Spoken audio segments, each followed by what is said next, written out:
Hi everybody, my name is Matt Haynes. I'm an audiobook narrator. I'm here at the wonderful Sip Divine Wine Bar in Multnomah Village, Oregon.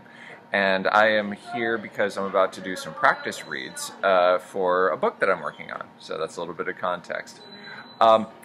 People come and they get to listen to me reading, and I get to practice my book and then play it back in my iPhone, which is currently providing the light right now, while I do chores.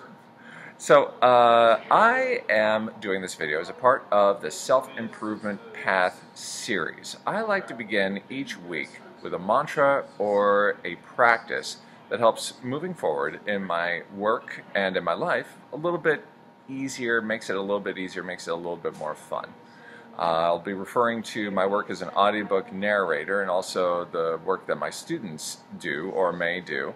But I believe that these practices can be applied to just about any practice or situation that you want to improve. You give it a try and let me know. So this week is take the middle flow. Now what do I mean by that? Well, there's the expression go with the flow, right? Okay, great image. In fact, I'm currently thinking to devoting my life to the service of what I call the divine love flow, just sort of my version of the Force, as it were.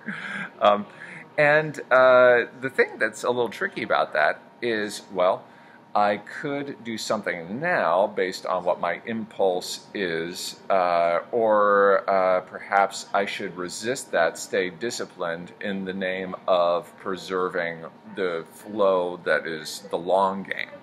I'll give you an example. So let's say I'm working on my book and I'm narrating and I'm starting to feel stale, I'm starting to feel cramped, I'm starting to feel stuck and blocked.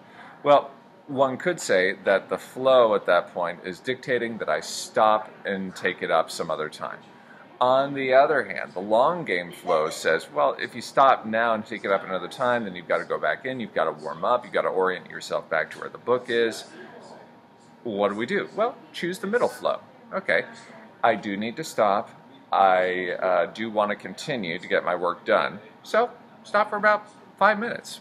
Put on some music, dance, give my body a little bit of time to do its thing and recuperate. Great.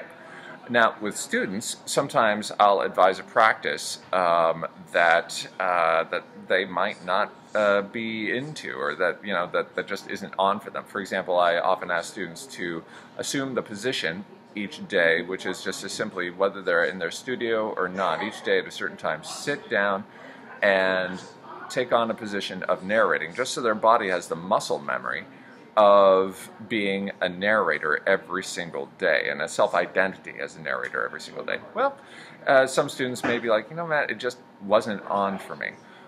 On the other hand, how do you know until you try it? So there's the initial, the flow is telling me I don't want to be doing this, but then the greater flow is maybe this will pick up.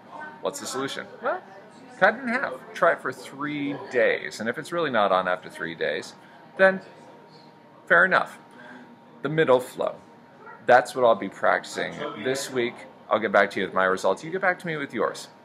Thank you for joining me, and I hope that as your narrator and teacher, our paths cross again real soon.